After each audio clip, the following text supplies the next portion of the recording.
Antron Brown joining us here in the Freak Nation after 22 years of celebrating the Freaks, which, by the way, happened on the 25th of this week. 22 years. Yesterday. Antron Brown's been coming in here many, many times, and we thought, why not, man? Bring it back in here. If anybody could use some freaking Speed Freaks mojo, it's this guy. Antron Brown, not a bad weekend last weekend where you grabbed yourself a 4 spot. But have you stopped chasing your tail and now let the tail chase you now? Yeah, you know, Kenny, that's a hard comment that you just said there, man. You're always give it to him, man. Try and give it to him. But the trick is you can't let the tail chase you. You know what I mean?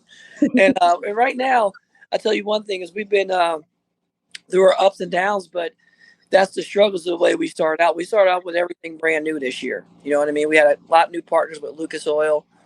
And then we came out and we started with everything brand new, a whole brand new clutch system.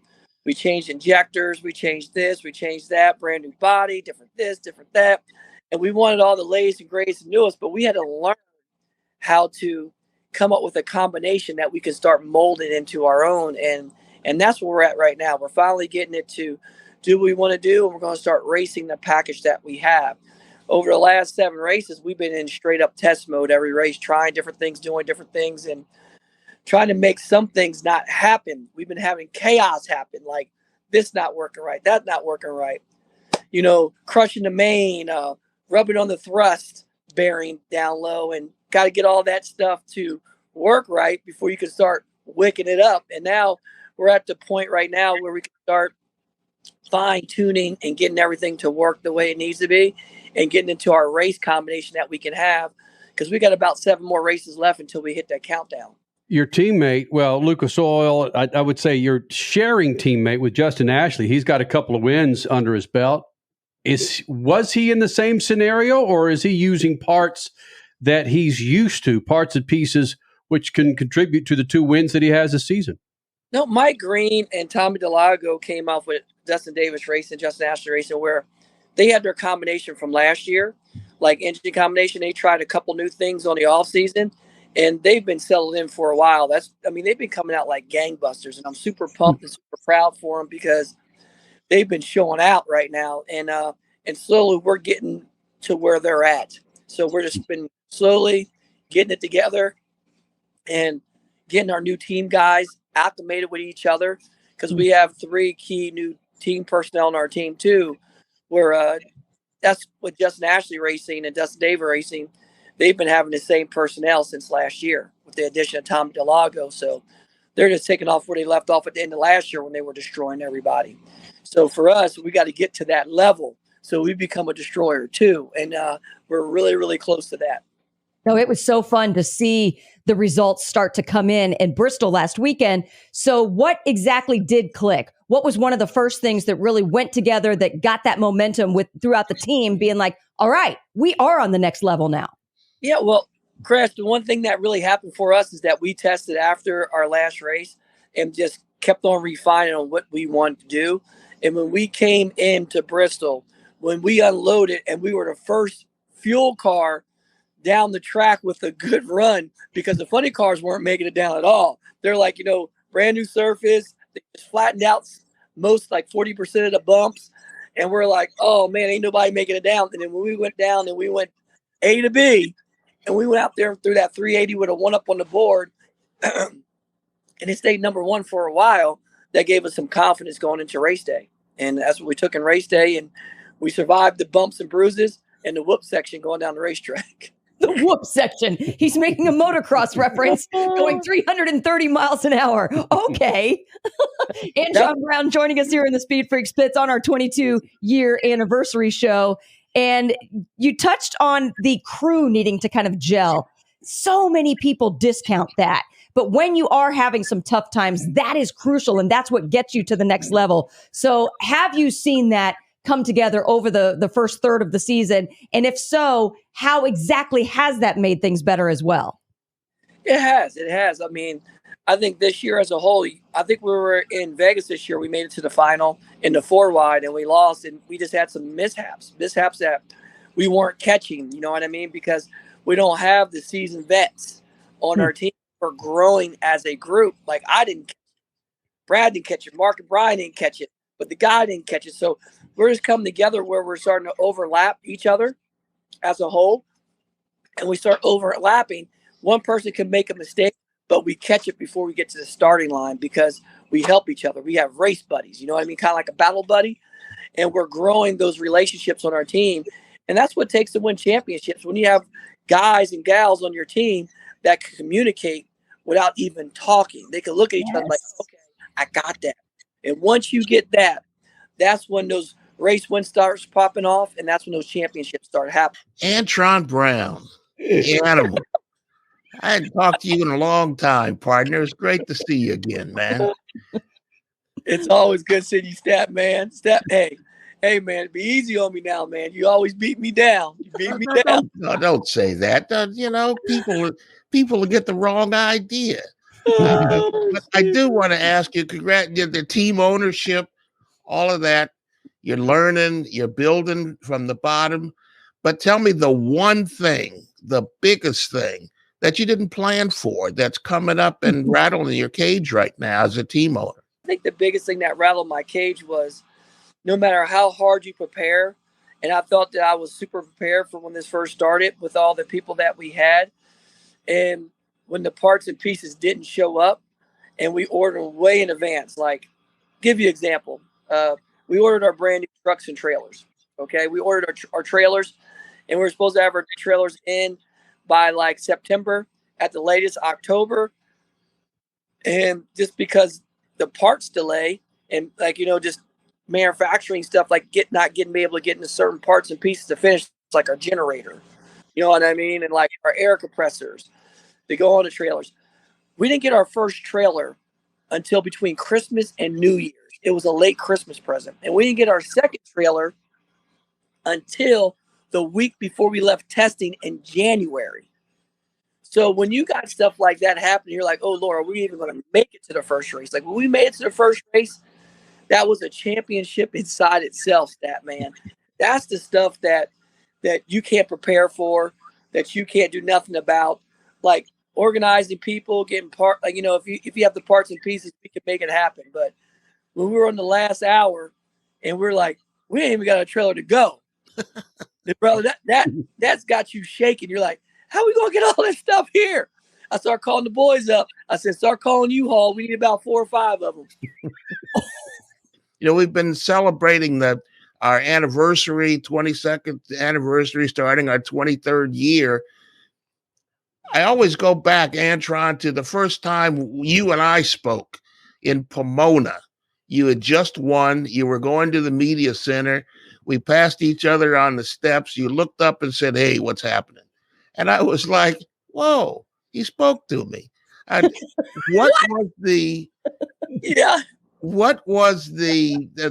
What did people say about the Freak Nation? We were really young then and making a point, and many people hated us.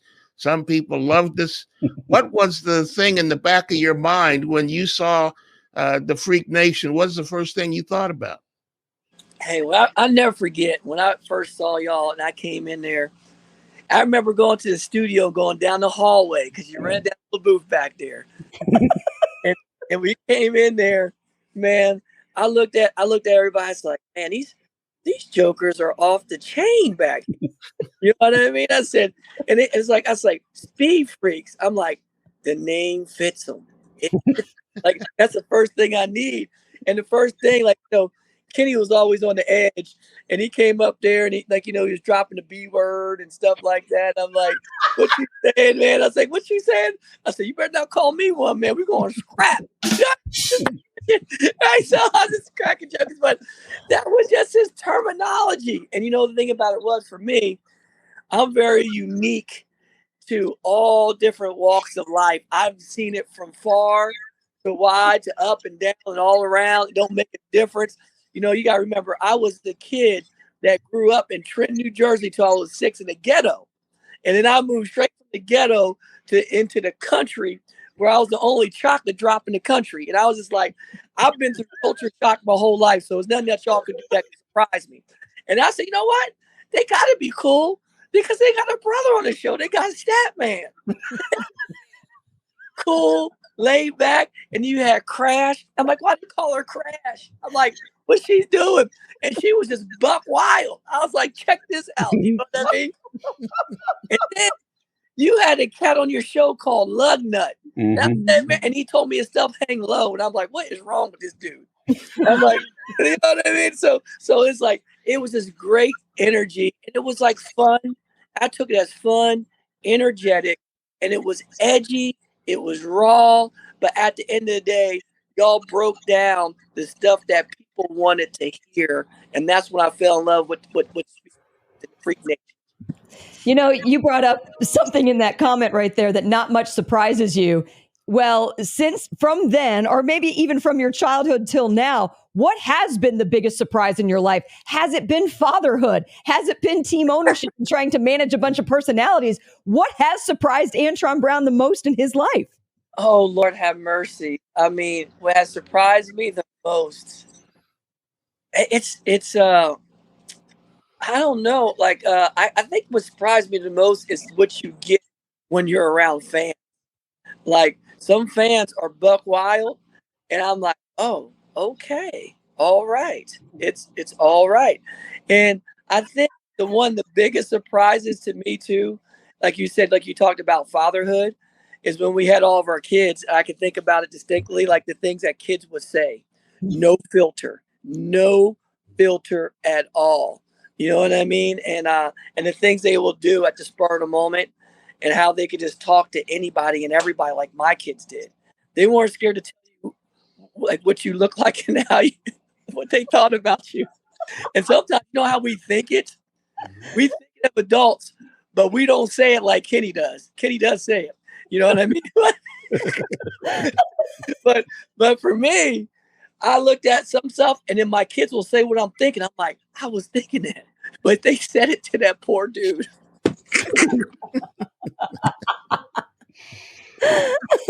Okay. What was your reaction when your son said, I want to go drag racing? Oh, Lord. I was like, no, you don't.